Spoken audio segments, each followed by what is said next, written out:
So let's talk about the prospecting mindset. And this is a side of sales that's not often talked about. Whenever you hear about sales, whenever people are selling you on sales, you always hear about limitless income and the high income potential, and there's no ceiling on your income.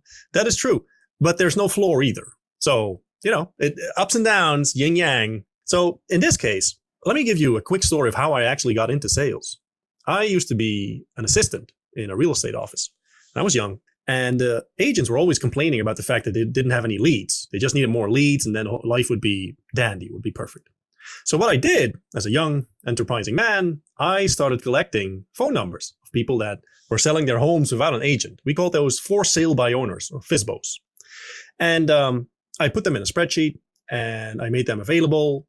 And after a week, I noticed that no one had picked up the phone and called these people, which was baffling to me. Like, you can call these people, they're selling their house, they need an agent, it's like a perfect prospect.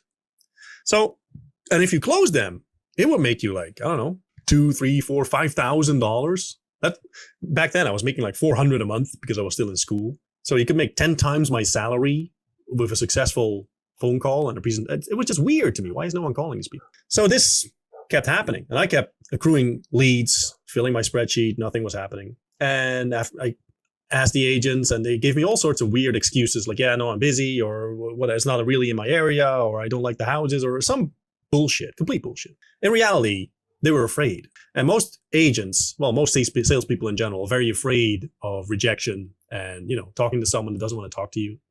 So what happened was, one day I got so pissed off that I sort of locked myself into a conference room, took my spreadsheet, and I started calling them myself. I made like a rudimentary script. We're going to talk about that in future episodes. And I started calling these people. And I vividly remember, this is almost 20 years ago, but I vividly remember getting the first one on the phone. I was super nervous, like heart was pounding and adrenaline was super high, and I could barely speak because I wasn't supposed to do this. Like, I'm just an assistant. I can't be, calling prospects. And I got this guy on the phone. I do my script, and he sort of says, well, yeah, let me think about it. And I was so happy because I thought that he was actually going to think about it.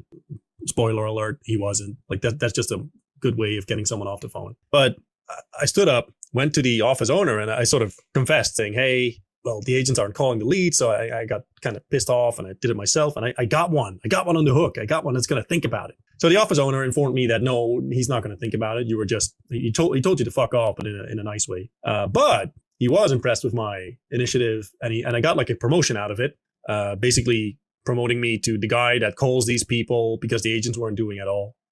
And later on, when I was a little bit further along, this is a couple months further along, I started door knocking. So no one had ever done that before in the office. And I just, took my car, it was a tiny car, still remember. And I just drove to a neighborhood and I started knocking on doors, ringing doorbells, saying, hey, are you moving anytime soon? Or do you know anyone that's moving? Started doing that. And door knocking is like a special kind of torture to an extent. Like you get a lot of people that are like confused or tell you to, fuck off, or that are just rude.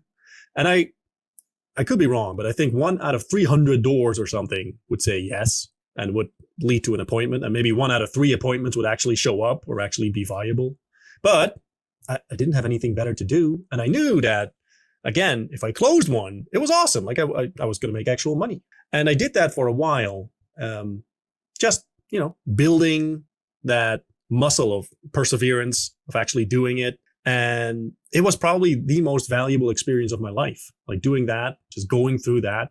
Yes, it can be grueling. Yes, it can be tough. Yes, you're nervous. And that's all fine. That's all fine. That's the way it's supposed to go. Like there's no shame in being nervous about it. It is a numbers game. And yes, you're going to face rejection, and that's absolutely fine. You're not going to die. It will turn you into a better human being. And you swing the bat a lot and you miss a lot. But when you connect, when you hit, when you finally make that sale, it is all worth it. Trust me. The feeling that you get from that is like nothing else. It's amazing because you did that. Without you, that wouldn't have happened. You caused that. You actually made a sale. That's amazing. Like you put things in motion and then turned it into money. It was awesome, right? But yes, rejection will always sting. I want you to remember 3 things about prospecting. And I want you to etch these into your mind because they are so important. I don't care if you're doing phone sales, if you're doing like door to door, if you're doing like warm leads, cold leads. We're going to talk about all of that. But 3 things that I want you to know. 1, the opinion of people who don't give you money does not matter. You're going to do prospecting, and some people are going to be rude. Some people are going to be nasty. Some people will envy you because you have the balls to actually do it, and they're going to tell you, yeah, you're a scumbag. You shouldn't be doing this. You're bothering people. You should be ashamed of yourself. Why are you even doing this? This is ridiculous. People will do that, and I want you to completely ignore that. These people are not giving you money. Their opinion doesn't matter. Just ignore it. It doesn't matter what they think.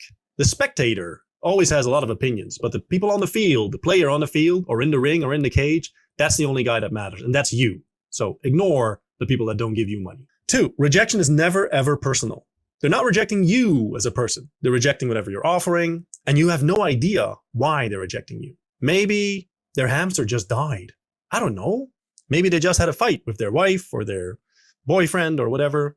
The reason doesn't matter. You don't know. Don't take it. Never, ever, ever take it personal, because it is never personal. It's not you. They're not rejecting you. They're rejecting whatever you're offering. It's fine. And the third one that you have to understand, every no makes you money. Salespeople don't understand. Let's say you have a sale that makes you $1,000 and it takes you 100 sales calls to make your $1,000. Every single sales call made you $10.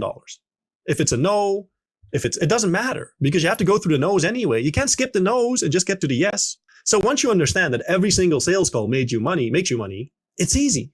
Like I did that with door-to-door as well. Like I know every doorbell I ring makes me money. I just have to figure out like what's the math, like how many sales per, and that's like data collection. But realize that there is no failed sales call. You're just moving, like you're getting the no's behind you so you can move to the yeses. Few people have the balls to make it in sales. Few people have the tenacity and the willpower and the strength of character to do prospecting and to make it in this field. You are one of them, and you should be proud of yourself for doing that. Never ever let someone tell you that sales is nasty or sleazy or that you should be ashamed of yourself. That is jealousy and envy. Sales is a noble profession, and you should be proud.